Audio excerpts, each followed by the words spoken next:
Hey everyone.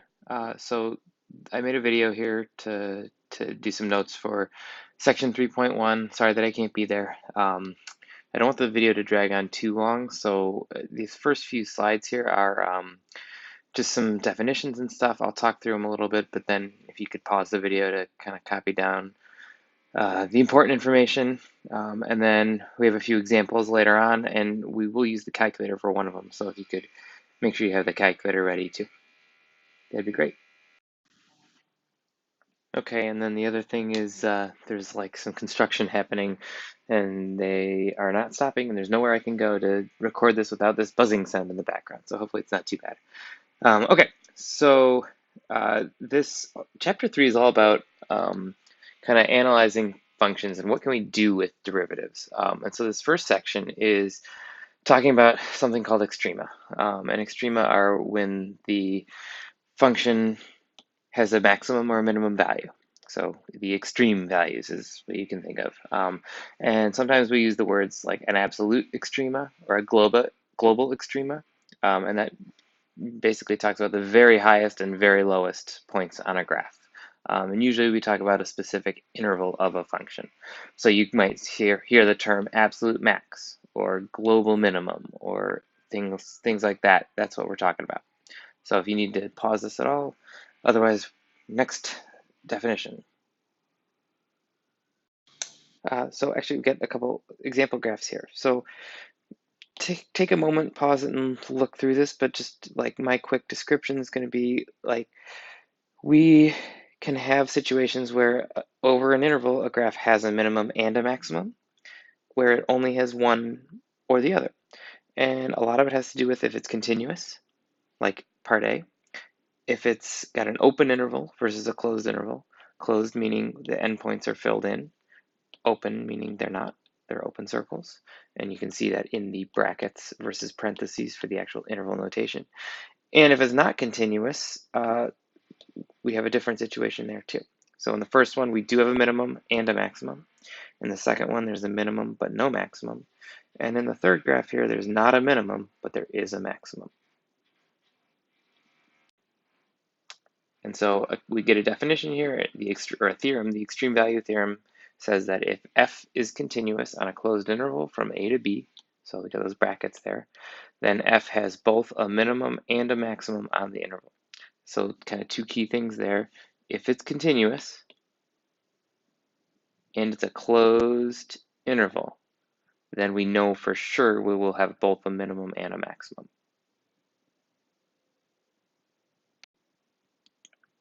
Okay, so then we get another term here, relative extrema. A relative extrema is now a point where it's the highest or the lowest, but it's kind of just in its neighborhood, it's the highest or the lowest. So it doesn't have to be the very highest of the function. It doesn't have to be the very lowest of the function, just the highest of all the points near it.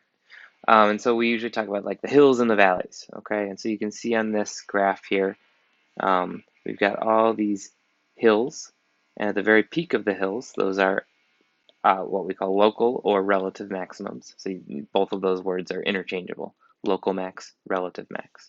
And then the ones in the valleys, the bottom points of the valleys, those are local or relative minimums. And basically, it's all the points near that point are lower than this relative max. And at a relative or local min, all the points near it are higher than that local minimum. On this graph, we also have an absolute minimum at the very end point here on the right, and an absolute maximum at this third hill peak there. And so a point can be both absolute maximum and relative maximum, but it also could be just an absolute extrema. Oh, and then we have this point over here that's nothing. Okay. So then I've got some cool stars at the top of this one because this might be the most important slide here. Critical numbers. Critical numbers are what we call the x values of a function where the derivative equals 0. And so here we go. That means f prime of c, c for critical number, equals 0. So any x value where the derivative equals 0 or where the derivative doesn't exist. So that would be f prime of c is undefined. We call those critical numbers. And why are they important? Why do we have so many stars on this page? It's because that the relative extrema occur only at critical numbers. So tomorrow, when we start to use calculus to try to find the relative extrema, we're going to be using critical numbers to do that. All right, so for this first example, it's kind of like the first couple problems you'll see in your homework. It says find the value of the derivative at the relative extrema shown in the graph. So we've got a graph, we've got a function here. You could draw a sketch of that if you want. So our job is going to be to find the derivative and then plug in the x value here, positive 3. So I'm going to go ahead and start the derivative, and then I want you to pause the video, and then I'll have the answer pop up here in a second. So f prime of x, well, we've got this quotient, so maybe we do quotient rule. So I'm going to do that. Go ahead and try quotient rule here, and then compare your answer with me in just a minute. All right, so we get f prime of x equals negative 9x squared plus 81 over x to the fourth. If you didn't get that, pause it and maybe check with a neighbor, compare your answer to mine. So then at the relative extrema, so at 3 comma 2, well, this is x, so I can do f prime of 3. And when I plug that in, we're going to get negative 9 times 3 squared, which is 9, plus 81, over 3 to the fourth, which is also 81. And so then on the top, look at that, that's negative 81 plus 81. That's 0 over 81, which equals 0. So the derivative at that point is 0. It's a horizontal tangent line. And that matches up with what we saw in the last section there, where a critical number happens when the derivative equals 0. So then we'll do another example right after this. So in this one, we have a relative minimum at 0, 0. So I want to find the derivative of 2x to the 2/3 at x equals 0. So pause the video and try that yourself.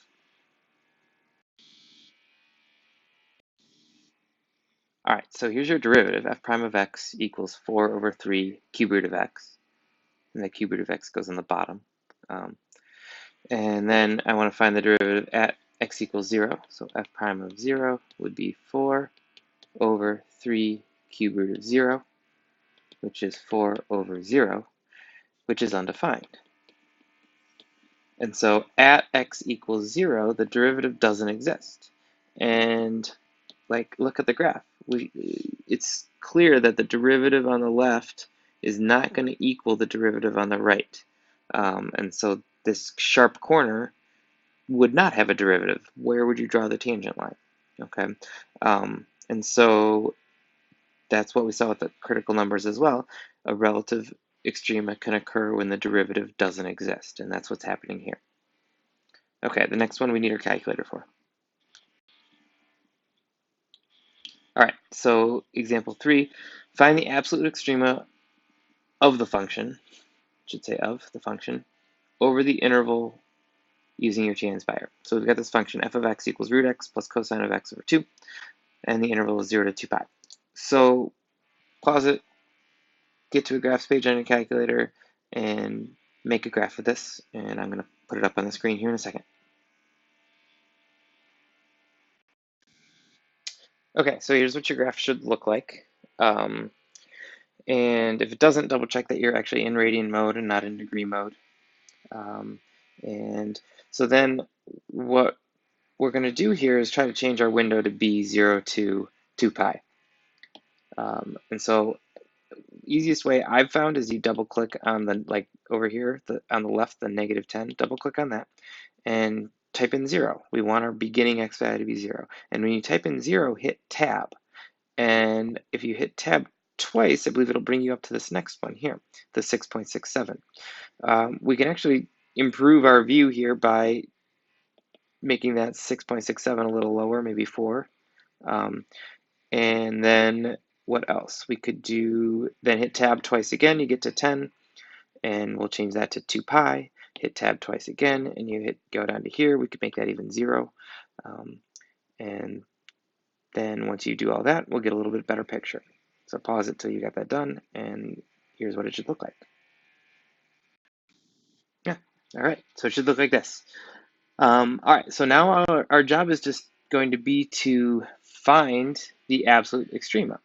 And those could happen at a couple of different points. They could happen at any of the endpoints, or they could happen at any of the peaks or valleys. So right there and right there. So the calculator can help us find those things. First thing to do to find the endpoints, we're going to use graph trace. So you're going to press menu and then find trace and then graph trace. And all you have to do is actually, once you get into it, it might actually start you at 0 there. But if it doesn't, you just literally type in the x value that you want. There's no text box or anything. You just start typing. So you press 0, and a little x equals 0 pops up, and then you click enter, and it's going to give you the point 0, 1. And then I also want to know the endpoint at the right end. So then you're still in trace, so you can just type in now 2 pi and hit enter, and it'll give you 2 pi, or it might say 6.28, comma 1.51. All right, so we've got the endpoints, and then we need to find these peaks and valleys. So that happens, remember those are called relative extrema. We find those using menu, analyze graph, and then there's minimum and maximum. So let's do minimum first, okay? Choose minimum, and you'll see that black dotted line. You're gonna click to the left of where we think this minimum value is, and then slide to the right, and click to the right of it, and it should pop up with the point 5.39, comma 1.42. And then we'll go back, hit menu, analyze maximum, highlight over, click to the left, click to the right where you think the maximum is over here at this point, and it should pop up with 1.73, comma 1.96. All right, so that's great. Now our job is going to be to just sort of analyze that information. So I just have to like collect all the info now. So let's see, is there an absolute max?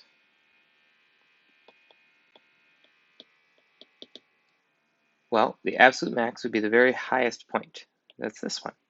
So my absolute max is the point 1.73, comma 1.96. The absolute min,